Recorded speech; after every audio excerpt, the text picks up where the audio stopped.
भगवान बुद्धांच्या जीवनाशी जोडलेली 4 पवित्र स्थळे आहेत. लुंबिनी जिथे त्यांचा जन्म झाला, बोधगया जिथे त्यांनी ज्ञानप्राप्ती केली, कुशीनगर जिथे त्यांनी महापरिनिर्वाण घेतले आणि सारनाथ जिथे त्यांनी प्रथम धर्मचक्र प्रवर्तन केले. आज मी आलो आहे सारनाथमध्ये. ज्ञानप्राप्तीनंतर बुद्धांनी इथेच आपला पहिला उपदेश दिला. 4 आर्य सत्यांचा मार्ग दाखवत त्यांनी मानव जातीला दुःखातून मुक्तीची दिशा दिली. हा उपदेश धर्मचक्र प्रवर्तन सूत्र म्हणून ओळखला जातो आणि याच क्षणापासून बौद्ध धर्माचा प्रवास सुरू झाला. सारनाथच्या भूमीवर उभारलेले धर्मराजिक स्तूप त्या दिव्य क्षणाची साक्ष देतात. सम्राट अशोकाने इथे भव्य स्तूप आणि स्तंभ उभारले, ज्यांनी पुढील पिढ्यांना त्या इतिहासाची आठवण करून दिली. अशोक स्तंभावरील सिंह आज भारताच्या राष्ट्रीय चिन्हाचा भाग आहे. या स्थळावर अनेक विहारांचे अवशेष आहेत, ज्यांनी बौद्ध भिक्षूंना साधना आणि शिक्षणाची जागा दिली. पुरातत्व उत्खननातून सापडलेले अवशेष आजही संशोधक आणि प्रवाशांना त्या काळाची झलक दाखवतात. चला तर सुरू करूया सारनाथचा दिव्य प्रवास. मी सर्वप्रथम आलो आहे सारनाथच्या चौखंडी स्तूपाजवळ. हा स्तूप बौद्ध धर्माच्या इतिहासातील एक महत्वाचा टप्पा दर्शवतो. ज्ञानप्राप्तीनंतर भगवान बुद्ध बोधगयावरून प्रवास करताना इथे आपल्या पहिल्या शिष्यांना भेटले. त्या भेटीची आठवण म्हणूनच चौखंडी स्तूप उभारला गेला. मुळात हा स्तूप गुप्तकालीन काळात बांधला गेला, ज्याची रचना चौकोनी टेरेस सारखी होती. नंतर 16व्या शतकात अकबराचा मंत्री राजा तोडरमल याचा पुत्र गोवर्धनाने मुघल सम्राट हुमायूनच्या भेटीच्या स्मरणार्थ या स्तूपावर अष्टकोनी मनोरा बांधला. आज चौखंडी स्तूप विटांनी बांधलेला साधा दिसतो, पण त्यात इतिहासाचे गाठ आहे.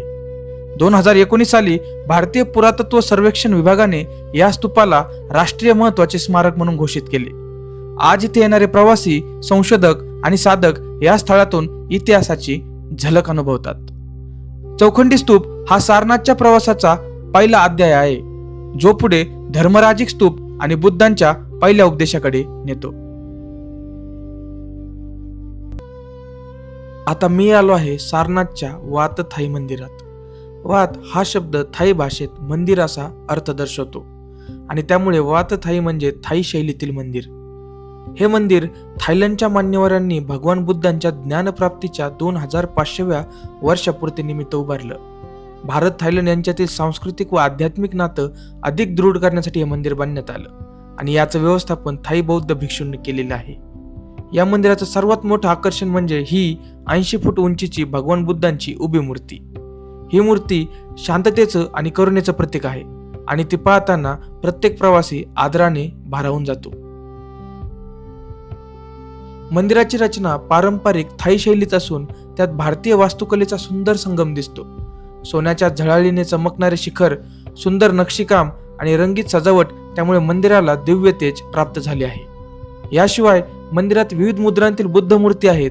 भूमिस्पर्श मुद्रा, बुद्धांनी शिष्यांना दिलेला उपदेश आणि प्रवेशद्वाराजवळ हसणाऱ्या बुद्धांच्या मूर्ती. मंदिरात ध्यान केंद्रही आहे, ज्याची रचना साधेपणातल्या सौंदर्याचं दर्शन घडवते. इथे साधकांना ध्यान आणि मननासाठी योग्य वातावरण मिळतं. नमस्ते, मेरा नाम आकाश है. हम लोग यहाँ के लोकल लोग होते हैं. बोधि संस्था की तरफ से रखे हैं यहाँ के बारे में दिखाने के लिए. तो सबसे पहले आप लोग जिस प्लेस में है, इस प्लेस का नाम है वात थाई सारनाथ. आप लोग सारनाथ के नाम से जाते हो. सार का अर्थ होता है उपदेश और नाथ का अर्थ है भगवान. महात्मा बुद्ध जी का उपदेश लिया स्थल है, जो बौद्ध धर्म के प्रमुख 4 तीर्थंकर स्थल में से तीसरा प्लेस हमारा सारनाथ. यहाँ पे महात्मा बुद्ध जी ने बौद्ध ज्ञान में ज्ञान प्राप्ति के पश्चात सबसे पहला प्रवचन दिया था. यही से बौद्ध धर्म का स्टार्ट ऑफ हुआ है, जो बौद्ध धर्म आज पूरे एशिया में फैला हुआ है. जैसे Sri Lanka, Vietnam, Cambodia, Myanmar, Thailand, ये सब बौद्धिस्ट कंट्रियाँ हैं. जो भी बौद्धिस्ट कंट्रियाँ हैं, इन कंट्रियों का बर्थ प्लेस हमारा सारनाथ है.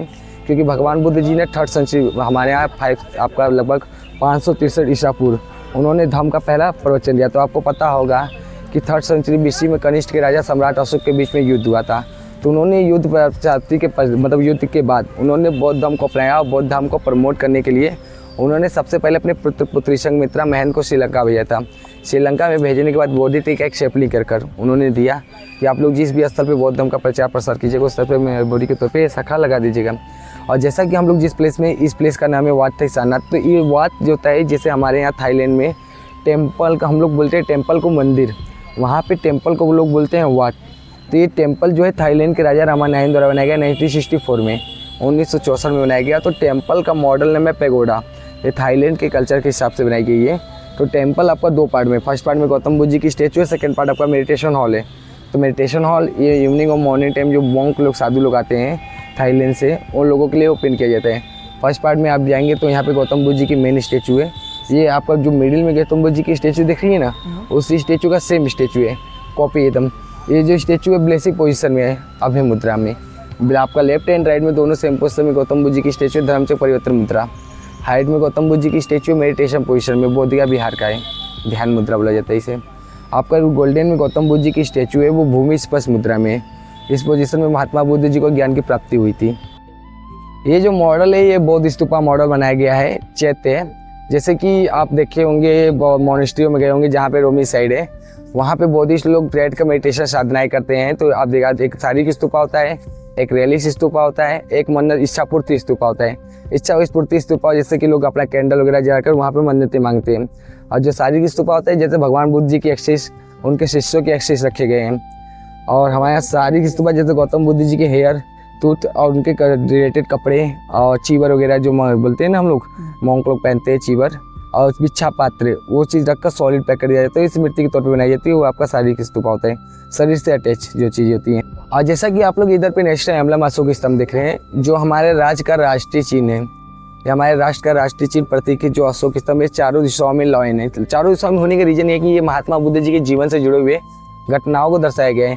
जब महात्मा बुद्ध जी अपने माता जी के गर्भ में आए थे तो उनकी माता जी को व्हाइट एलिफेंट का स्वप्न मिला था, जिसमें आप देखेंगे एलिफेंट, हॉर्स, बुल, लॉयन, ये गौतम बुद्ध जी के जीवन से जुड़े हुए घटनाओं को दर्शाया गया है। तो एलिफेंट उनके गर्भ में आने का प्रतीक, बुल जो वृषभ उनकी राशि थी, जो उनके राशि का प्रतीक, हॉर्स जो होता है उनके गृह त्यागने का प्रतीक है। जो तो गौतम बुद्ध जी ने चाहते जब उन्होंने गृह त्याग किया था तो अपने साथ अपने घोड़े कंथक को ले गए थे। और चौथा था लॉयन। लॉयन जो होता है उनके समृद्धि का प्रतीक है और साथ में आत्मज्ञान का भी प्रतीक माना जाता है। और ये जो चक्र है इसे अशोक चक्र, काल चक्र, धर्म चक्र परिवर्तन सूत्रों के नाम से जाना जाता है। इसमें आप देखेंगे 24 स्पोक है, 24 तिलियन, जो महात्मा बुद्ध जी के 24 धम्म उपदेशों को दर्शाएगी। क्यों?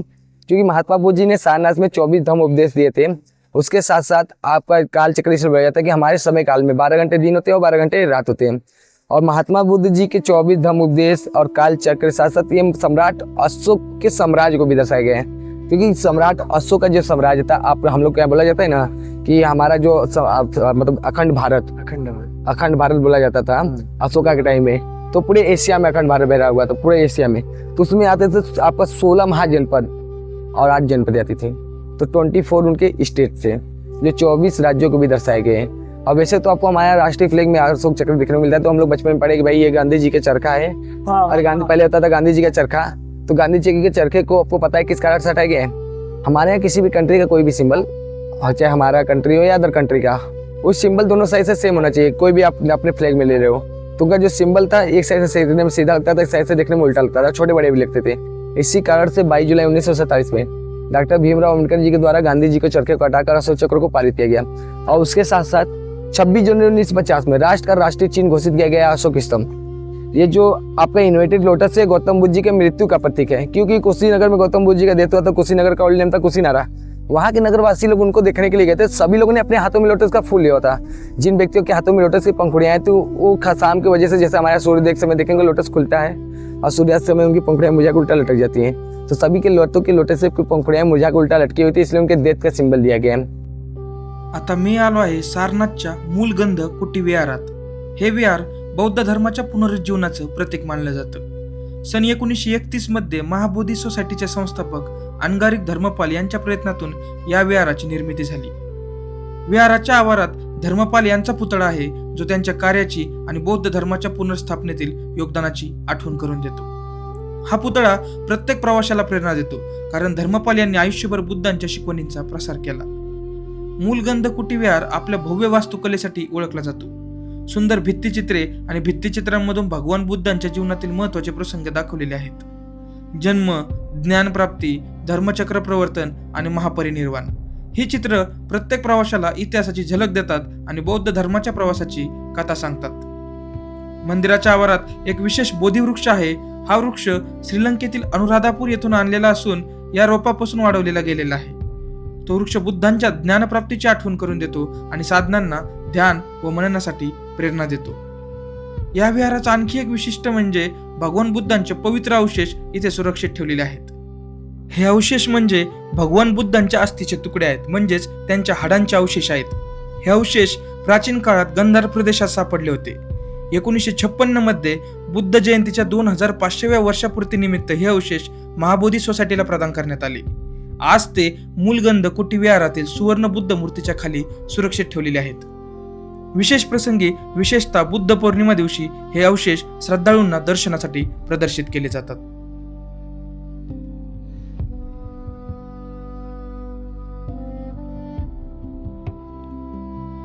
बौद्ध परंपरेनुसार भगवान बुद्धांच्या जन्मापूर्वी त्यांनी अनेक जन्म घेतले होते. या जन्मांना जातक कथा म्हटलं जातं. एकूण 550 पेक्षा अधिक जातक कथांमध्ये बुद्धाने वेगवेगळ्या रूपात जन्म घेतला. कधी ते राजा झाले, कधी ऋषी, कधी व्यापारी, तर कधी प्राणी रूपातही त्यांनी जन्म घेतला. या सर्व जन्मांमध्ये त्यांनी करुणा, दान, सत्य आणि संयम यांचा अभ्यास केला. पण अंतिम सत्याची जाणीव त्यांना सिद्धार्थ म्हणून कपिलवस्तूमध्ये जन्म घेतल्यावर झाली आणि तेव्हा ते बुद्ध झाले. जातक कथा आपल्याला दाखवतात की ज्ञानप्राप्ती ही एक जन्माची नव्हे तर अनेक जन्माची साधना होती. सारनाथ मधील या पवित्र भूमीत एक विशेष वृक्ष आहे ज्याला बोधिवृक्ष म्हटलं जातं. मूळ बोधिवृक्ष बोधगया येथे आहे, जिथे बुद्धांनी ज्ञानप्राप्ती केली होती. सारनाथ मधील बोधिवृक्ष हा त्या मूळ वृक्षाचा रोप मानला जातो. काही ऐतिहासिक नोंदी सांगतात की हा वृक्ष श्रीलंकेतील अनुराधापूर येथून आणलेल्या रोपापासून लावला गेला. तुम्ही या ज्या समोर मूर्त्या पाहताय त्या बुद्धांच्या पूर्वजन्माच्या मूर्त्या आहेत आणि या मूर्त्यांच्या वरती जे झाड आहे त्यालाच बोधिवृक्ष म्हणून संबोधलं जातं. सारनाथ मध्ये आणखी एक महत्वाचं प्रतीक म्हणजे धर्मचक्र. धर्मचक्र म्हणजे बुद्धांनी दिलेल्या पहिल्या उपदेशाचं प्रतीक. इथे श्रद्धाळू धर्मचक्राला हात लावून फिरवतात. धर्मचक्र फिरवणं म्हणजे बुद्धांच्या शिकवणींचं स्मरण करणं आणि धर्माच्या मार्गावर चालण्याची प्रेरणा घेणं. हे चक्र फिरवताना प्रत्येकाला असं वाटतं जणू धर्मचक्र प्रवर्तनाचा तो क्षण पुन्हा अनुभवतो आहे.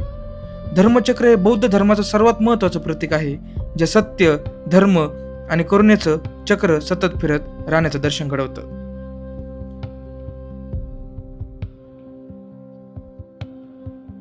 आता मी आलो आहे सारनाथच्या जैन मंदिरात. हे मंदिर भगवान श्रेयांसनाथ हे जैन धर्मातील जे 11वे तीर्थंकर होते त्यांच्या जन्मस्थळाशी संबंधित मानले जातं. सारनाथ जवळील सिंहपुरी गाव हे श्रेयांसनाथ यांचं जन्मस्थान मानलं जातं आणि त्यामुळे हे मंदिर जैन धर्मीयांसाठी अत्यंत पवित्र तीर्थस्थान आहे.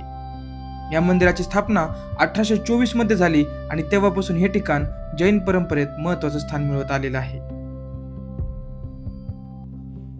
जैन धर्मात एकूण 24 तीर्थंकर मानले जातात. प्रत्येक तीर्थंकराने आपल्या जीवनातून अहिंसा, सत्य, अपरिग्रह आणि तपश्चर्या यांचा आदर्श दिला. त्यांनी लोकांना आत्मशुद्धी, संयम आणि मोक्ष मार्ग दाखवला. भगवान ऋषभदेव हे पहिले तीर्थंकर होते, तर भगवान महावीर हे 24वे आणि अंतिम तीर्थंकर होते. या सर्व तीर्थंकरांच्या शिकवणीमुळे जैन धर्म आजही अहिंसा आणि सत्याचा मार्ग दाखवतो. सारनाथ हे ठिकाण बौद्ध धर्मासाठी जितकं महत्वाचं आहे तितकंच जैन धर्मासाठीही पवित्र आहे. बौद्ध आणि जैन परंपरा एकत्र येऊन भारताच्या धार्मिक आणि सांस्कृतिक सहअस्तित्वाचं दर्शन घडवतात. आता मी आलो आहे सारनाथच्या धमेक स्तूपाजवळ. हे स्तूप बौद्ध धर्माच्या इतिहासातील एक महत्वाचं स्मारक आहे. भगवान बुद्धांनी ज्ञानप्राप्तीनंतर इथेच आपला पहिला उपदेश दिला होता, ज्याला धर्मचक्र प्रवर्तन म्हटलं जातं. धमेक स्तूपाची मूळ निर्मिती इसवी पूर्व 249 मध्ये मौर्य सम्राट अशोक यांनी केली होती. अशोकांनी बौद्ध धर्म स्वीकारल्यानंतर सारनाथला भेट दिली आणि इथे अनेक स्तूप व स्तंभ बांधले. धमेक स्तूप हे त्यापैकी सर्वात भव्य आणि महत्वाचं आहे. नंतर इसवी सन 5व्या शतकात या स्तूपाचं पुनर्निर्माण करण्यात आलं. आज आपण पाहतो ते भव्य रूप त्या काळातलं आहे. स्तूपाची उंची सुमारे 43 मीटर आहे आणि व्यास सुमारे 28 मीटर आहे. त्याच्या भिंतीवर सुंदर नक्षीकाम आहे, ज्यात कमळ, हत्ती, पक्षी आणि भूमिती आकृत्या कोरलेल्या आहेत. ही नक्षीकाम गुप्तकालीन कलाशैलीचं उत्तम उदाहरण मानली जातात. धमेक स्तूपाच्या सभोवताल हिरवळ आणि शांतता आहे. इथे येणारे श्रद्धाळू स्तूपाभोवती प्रदक्षिणा करतात, ध्यान करतात आणि बुद्धांच्या शिकवणीचं स्मरण करतात. स्तूपाच्या आत बुद्धांचे अवशेष ठेवले गेले होते, ज्यामुळे हे ठिकाण बौद्ध धर्मीयांसाठी अत्यंत पवित्र मानलं जातं. धमेक स्तूपाचं महत्त्व केवळ धार्मिक नाही तर ऐतिहासिक आणि सांस्कृतिकही आहे. हे स्मारक भारताच्या बौद्ध वारशाचं प्रतीक आहे आणि जगभरातील प्रवासी व साधक इथे येऊन शांतता आणि प्रेरणेचा अनुभव घेतात. सारनाथमधील धमेक स्तूप हे केवळ एक वास्तू नाही तर बुद्धांच्या पहिल्या उपदेशाचं जिवंत स्मरण आहे. इथे उभे राहिल्यावर प्रत्येकाला जाणवतं की धर्मचक्र प्रवर्तनाचा तो दिव्य क्षण आजही या भूमीत जिवंत आहे. आता तुम्ही पाहत आहात सारनाथचे हे भग्न अवशेष. एकेकाळी इथे भव्य बौद्ध विहार, स्तूप आणि शिलालेखांनी भरलेली एक समृद्ध धार्मिक आणि शैक्षणिक नगरी होती. आज जिथे तुटलेल्या भिंती, उद्ध्वस्त स्तूप आणि विखुरलेले दगड दिसतात, तेच एकेकाळी शांततेचं, ज्ञानाचं आणि धर्माचं केंद्र होतं. इथेच भगवान बुद्धांनी ज्ञानप्राप्तीनंतर आपला पहिला उपदेश दिला होता. सम्राट अशोकांनी इसवी सन पूर्व 3व्या शतकात बौद्ध धर्म स्वीकारल्यानंतर इथे अनेक स्तूप, विहार आणि शिलालेख बांधले. त्यांनी इथे एक भव्य स्तंभ उभारला, ज्याला आज आपण अशोक स्तंभ म्हणून ओळखतो. हा स्तंभ मौर्यकालीन शिल्पकलेचं उत्कृष्ट उदाहरण आहे. त्यावर कोरलेले धम्मलेख म्हणजे अशोकाचा धर्मप्रसार, ज्यात अहिंसा, संयम आणि नैतिकतेचा संदेश आहे. या स्तंभाच्या शिखरावर 4 सिंहाची मूर्ती आहे, जी आज भारताच्या राष्ट्रीय प्रतीकेमध्ये वापरली जाते. ही मूर्ती आता सारनाथ संग्रहालयात सुरक्षित ठेवलेली आहे. स्तंभाचा खालचा भाग अजूनही मूळ ठिकाणी उभा आहे, जो तुम्ही समोर पाहताय, ज्याला पाहून त्या काळातील वैभवाची कल्पना करता येते. पण या भव्य नगरीचं वैभव फार काळ टिकलं नाही. इसवी सन 12व्या शतकात मुस्लिम आक्रमकांनी या स्थळावर आक्रमण केलं आणि अनेक विहार, स्तूप आणि शिल्प नष्ट केली. विशेषतः कुतुबुद्दीन ऐबकच्या काळात या परिसरात मोठ्या प्रमाणात विध्वंस झाला. धर्मशाळा, ध्यानगृह आणि ग्रंथालय जाळण्यात आली. बौद्ध भिक्षूंना पळून जावं लागलं आणि सारनाथचं वैभव इतिहासात गडप झालं. आज आपण पाहतो ते भग्न अवशेष हे त्या विध्वंसाची साक्ष देतात, पण त्याच वेळी ते बुद्धांच्या शिकवणींची स्मरणही करून देतात. प्रत्येक तुटलेल्या भिंतीत एक कथा आहे, प्रत्येक उद्ध्वस्त स्तूपात एक संदेश आहे, शांततेचा, संयमाचा आणि धर्माचा. सारनाथ हे ठिकाण केवळ एक पर्यटन स्थळ नाही, तर भारताच्या सांस्कृतिक आणि धार्मिक वारशाचं एक जिवंत प्रतीक आहे. इथे उभे राहून आपण इतिहासाशी संवाद साधतो, एक असा संवाद जो काळाच्या प्रवाहातही शांततेचं आणि धर्माचा संदेश देतो. आता मी आलो आहे सारनाथ म्युझियम मध्ये. हे संग्रहालय भारतातील सर्वात जुन्या पुरातत्व संग्रहालयांपैकी एक आहे. इथे बौद्ध धर्माशी संबंधित असंख्य अवशेष, मूर्ती आणि शिल्प सुरक्षित ठेवलेले आहेत. सारनाथमध्ये उत्खनन करताना अनेक महत्त्वाचे अवशेष सापडले आणि त्यांना जतन करण्यासाठी 1910 मध्ये या संग्रहालयाची स्थापना करण्यात आली. आणि इथे आज 5 गॅलरी आहेत, ज्यात बौद्ध धर्माच्या इतिहासाशी संबंधित शेकडो वस्तू प्रदर्शित आहेत. संग्रहालयातील सर्वात महत्त्वाचा अवशेष म्हणजे अशोक स्तंभांचं सिंहासन. 4 सिंहाची ही मूर्ती भारताच्या राष्ट्रीय प्रतीक म्हणून स्वीकारली गेलेली आहे. ही मूर्ती मौर्यकालीन शिल्पकलेचं उत्कृष्ट उदाहरण आहे. त्यातील सिंह शक्ती आणि धैर्याचं प्रतीक आहेत, तर खालील कोरलेलं धर्मचक्र सत्य आणि धर्माचं प्रतीक आहे. याशिवाय संग्रहालयात बुद्धांच्या विविध मूर्ती आहेत. ध्यान मुद्रेत, धर्मचक्र प्रवर्तनाच्या मुद्रेत आणि उपदेश देताना. या मूर्ती गुप्तकालीन शिल्पकलेचं दर्शन घडवतात. त्यांच्या चेहऱ्यावरची शांतता आणि करुणा प्रत्येकाला प्रभावित करते. संग्रहालयात उत्खननातून सापडलेले स्तूपांचे अवशेष, विहारांचे भग्न अवशेष आणि शिलालेखही ठेवलेले आहेत. हे सर्व पाहताना आपल्याला जाणवतं की सारनाथ एकेकाळी ज्ञान आणि धर्माचं केंद्र होतं. त्या काळात बुद्धांनी 5 भिक्षूंना संबोधित केलं: कौंडिन्य, भद्रिक, वप्प, महानाम आणि अस्सजी. हे त्यांचे पहिले श्रोते होते. या उपदेशाने बौद्ध धर्माची सुरुवात झाली. बुद्धांनी सांगितलं की जीवनात 2 टोक आहेत. एक म्हणजे भोगवाद, इंद्रिय सुखात आसक्ती, आणि दुसरे म्हणजे कठोर तपश्चर्या, आत्मपीडन. दोन्ही मार्ग अयोग्य आहेत. योग्य मार्ग म्हणजे मध्यम मार्ग. मध्यम मार्ग म्हणजे अष्टांगिक मार्ग. सम्यक दृष्टी, सम्यक संकल्प, सम्यक वाणी, सम्यक कर्म, सम्यक आजीविका, सम्यक प्रयत्न, सम्यक स्मृती आणि सम्यक समाधी. हा मार्गच दुःखातून मुक्ती देतो. यानंतर बुद्धांनी 4 आर्य सत्य सांगितले: दुःख, दुःख समुदय, दुःख निरोध आणि दुःख निरोध गामिनी प्रतिपदा. या उपदेशानंतर बुद्धांचे पहिले शिष्य झाले. कौंडिन्याने सर्वप्रथम धर्म स्वीकारला आणि त्यानंतर इतरांनीही बुद्धांच्या शिकवणीचा मार्ग धरला. तुम्ही जेव्हाही काशीला याल तेव्हा सारनाथला नक्की या, कारण काशीपासून सारनाथ फक्त 10 किलोमीटर अंतरावर आहे. हे ठिकाण तुम्हाला शांतता, श्रद्धा आणि इतिहासाचा एक अद्वितीय अनुभव देईल. माझ्या या प्रवासात सहभागी झाल्याबद्दल धन्यवाद. पुन्हा भेटूया एका नव्या ठिकाणी, एका नव्या कथेसह.